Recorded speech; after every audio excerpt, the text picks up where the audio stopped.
les gens, donc aujourd'hui on se retrouve pour une nouvelle vidéo. Donc ce sera une vidéo sur les fiches de révision, donc plus particulièrement celle de français parce que c'est le bac que je passe cette année en fait. Donc j'espère que ça vous plaira. Il y a des petits DIY, si on peut placer ça comme ça, je sais pas vraiment si on peut placer ça comme ça. Et des conseils, des petites choses que je fais pour réviser et j'espère que ça vous conviendra. Donc on est parti pour la vidéo. D'abord, je pense que la première chose à faire pour pouvoir faire des révisions, c'est d'avoir un bon environnement. Donc dans sa chambre en général, donc j'avais filmé aussi le rangement de ma chambre, mais ça a duré trop longtemps, donc j'ai laissé que ça. Donc je range mon bureau, je change là, j'avais ma nouvelle photo de classe de cette année, donc j'ai changé avec celle de l'année dernière, voilà.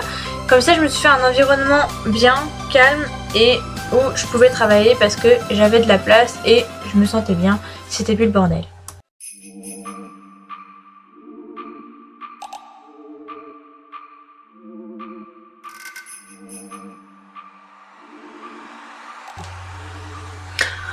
Ensuite, donc pour vous réaliser votre classeur de fiches, donc moi j'avais un classeur, en fait c'est un classeur de moitié, donc qui correspond à la taille de mes fiches. Et j'ai pris des fiches de couleur en fait pour savoir les fiches roses c'était tout ce qui était info pratique, les fiches jaunes c'était tout ce qui était bilan en gros de l'art utilisé, la poésie, le roman, le théâtre et la vision de l'homme. Et le vert c'était pour mes lectures analytiques et le blanc pour mes lectures complémentaires. Bon, j'ai certaines lectures analytiques en blanc mais bon c'est pas grave. Donc pour réaliser ce classeur il faut donc un classeur coupé en deux avec les fiches qui vont avec, des stylos, des feutres, des mastic-tape, un ciseau et des fiches. Voilà, et les intercalaires dedans que j'avais déjà fait depuis longtemps. Donc vous pouvez les voir, ils sont comme ça, vous voyez, juste couper les intercalaires en deux. J'ai refait les bouts parce que du coup ça correspondait pas. Et j'ai mis un masking tape à chaque bout de différentes couleurs pour qu'on puisse les différencier. En fait, je trouvais ça plus joli qu'un classeur classique. Mais forcément, si vous êtes un garçon, les couleurs normales, ça vous suffira. Mais bon, voilà. C'était juste pour me donner envie de réviser et comme je suis très visuelle dans mes révisions, voilà. Donc ensuite là c'était juste un tout petit truc pour réaliser le sommaire. Donc j'ai juste découpé fiches pour qu'elles rentrent entre mes deux décorations que j'ai attaché avec un trombone. Ensuite j'ai mis donc mes bords du coup chaque bord à la suite de mon masking tape donc que j'ai découpé. Donc rien de très compliqué, c'est juste pour faire joli et pour faire une belle présentation et pour vous donner envie de l'ouvrir, donc voilà. Et ensuite j'ai mis le nom de mes séquences, donc avec des crayons feutres, à chaque fois une couleur différente, tout ça c'est juste pour faire joli, voilà. Donc en premier j'avais mis les infos pratiques, ensuite les 4 d'après c'était mes séquences, donc j'ai marqué séquence 1, séquence 2, séquence 3, séquence 4 avec le nom théâtre, roman, poésie et la vision de l'homme en dessous pour que je puisse me rappeler, même si c'est pas vraiment très compliqué. Et en dernier donc j'avais mes lectures complémentaires que j'ai mis tout à la fin. Et voilà, donc c'est tout pour ce classeur, il n'y a vraiment rien de très compliqué.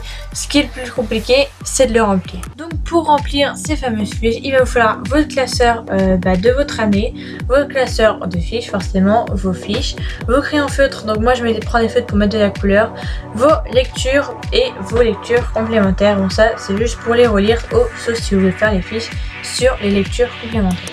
La première chose que je fais quand je me mets à mes fiches de révision, c'est de mettre mon classeur à jour. Donc normalement c'est la fin de l'année, donc vous devez juste avoir vos classeurs de bien rangés, donc avec tout bon endroit.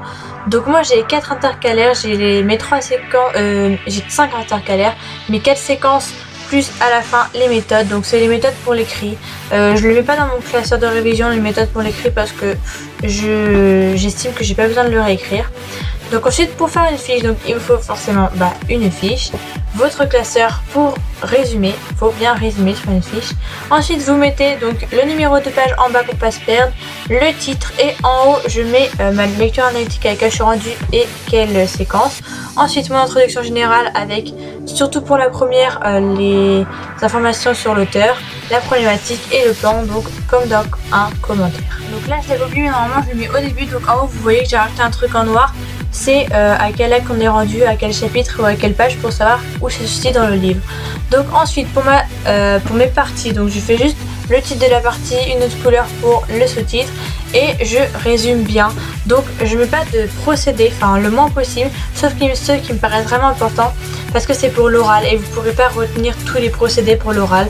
Donc je mets juste ce qui est vraiment important à savoir analyser pour que quand je relise, je sache ce qu'il faut analyser et les fiches ça sert à les relire.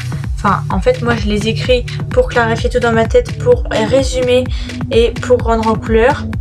Et en même temps, écrire ça me fait apprendre. Et ensuite, il faut bien sûr les relire pour pouvoir être à fond pour l'oral. Ensuite, donc ça c'est la dernière chose que j'ai fait à l'écrit. C'est surtout justement donc pour réviser l'écrit. Donc moi je trouve que les méthodes ça sert à rien. Mais par contre j'ai besoin d'une frise avec tous mes mouvements littéraires. Donc ceux que je connais. On voit pas tous les mêmes. Donc voilà, nous en plus notre prof nous en avait fait une. Donc j'ai fait que la recopier en plus grand pour pouvoir l'afficher dans ma chambre. Et j'ai mis des jolies couleurs toujours pour bien essayer de me rappeler. Et pour que ce soit visuel parce que moi j'ai vraiment besoin que ce soit visuel. Après on n'a pas tous forcément les mêmes méthodes d'apprendre mais moi je trouve que celle-là est pas mal. C'est à dire que j'ai bien réécrit mon truc, je l'ai affiché dans ma chambre, je sais où il est, je peux le relire quand je veux si j'ai un doute dans mes révisions et je trouve ça plutôt pas mal et ça fait apprendre donc voilà. Ensuite donc j'avais acheté ce livre donc il est vraiment sympa, c'est un livre pour définir général donc le français, donc il y a tout qui est résumé et il y a des choses en plus qu'on peut apprendre donc pour l'oral c'est plutôt pas mal. Au début je voulais le lire en entier mais là je vois le temps qui file et je pense que je vais pas avoir le temps, mais par contre je vais le feuilleter et je vais essayer de rajouter des trucs que je vois dans le livre dans mes fiches. Ensuite donc il faut bien relire ces œuvres intégrales bien sûr, surtout si vous n'avez pas lu une première fois. Et moi j'ai mis des post-it en fait au chapitre qu'on a étudié en lecture analytique pour retrouver plus facilement le jour de l'oral et pouvoir vu que le temps vraiment passe très vite le jour de l'oral, retrouver très facilement et pouvoir relire son texte. Ensuite donc ça c'est mes lectures complémentaires, donc la prof me dit toutes photocopiées, je les ai mises dans une chemise parce qu'elles s'abîmaient comme ça dans mon sac et comme ça je suis prête à partir pour l'oral. Voilà tout le monde, donc cette vidéo est terminée, j'espère qu'elle vous aura plu et qu'elle vous aura aidé. Pour moi, l'écrit c'est dans une semaine, l'oral dans 2. Donc il reste pas beaucoup de temps pour réviser, enfin pas beaucoup de temps, enfin là normalement vous êtes en période de révision donc vous êtes chez vous. Donc c'est plus facile de réviser, mais tout ce que j'ai fait, il faut savoir que j'ai commencé depuis longtemps. Depuis les vacances d'avril je suis à fond. J'ai commencé les lectures complémentaires au fur et à mesure que j'ai lisais, j'écrivais un peu. Prenez-vous-y à l'avance parce que personnellement je travaille pas plus de 2 heures par jour parce que sinon ma tête elle explose et j'y arrive plus. Donc voilà, ne pas penser à respirer aussi, à pas rester tout le temps dans vos révisions, parce que si vous faites 2 semaines de révision intense, peut-être que vous allez apprendre des choses mais vous allez en oublier et vous allez vous perdre. Il y a des trucs que vous n'allez pas retenir. Donc faites-le quand vous avez vraiment envie, que vous êtes vraiment dans l'atmosphère de travail. Et sinon, j'espère qu'on va tous avoir ce bac de français ou ce brevet ou ce bac tout court ou votre BP, votre CAP. Je sais pas ce que vous passez. Mais j'espère que vous l'aurez tous. N'hésitez pas à aller me suivre sur mes réseaux sociaux parce que quand je suis pas sur YouTube, je suis beaucoup sur les réseaux sociaux. Surtout Twitter en ce moment. Voilà. Instagram, j'essaye de faire un truc joli. Je suis partie dans un truc, enfin... Ça vous plaît pas. Et Facebook, juste pour rappeler mes vidéos si jamais vous les loupez sur YouTube. Peut-être que je ferai une FAQ. Donc sur Facebook ce serait bien, mais il n'y a pas beaucoup de personnes qui me suivent dessus. Donc on verra. Je les ferai peut-être sur tous les réseaux sociaux et on verra bien. C'est bientôt les 1 an de ma chaîne. Donc le 30 juin c'est les 1 an de ma chaîne. J'espère qu'on va atteindre les 500 abonnés avant. On verra bien. Et c'est tout. Donc je vous retrouve pour ma prochaine vidéo. Normalement la semaine prochaine parce que normalement maintenant que je suis en vacances, je vais essayer de faire mes vidéos toutes les semaines comme promis. Voilà. Donc j'espère que ça vous aura plu et je vous dis à la prochaine. Salut tout le monde, c'est Argenta et je reviens aujourd'hui pour une nouvelle vidéo. Donc je me suis dit que ce serait pas mal de vous montrer. En fait je suis une grande fan de livres, vous savez peut-être pas mais j'adore lire. Et au collège je lisais beaucoup, au lycée un peu moins parce que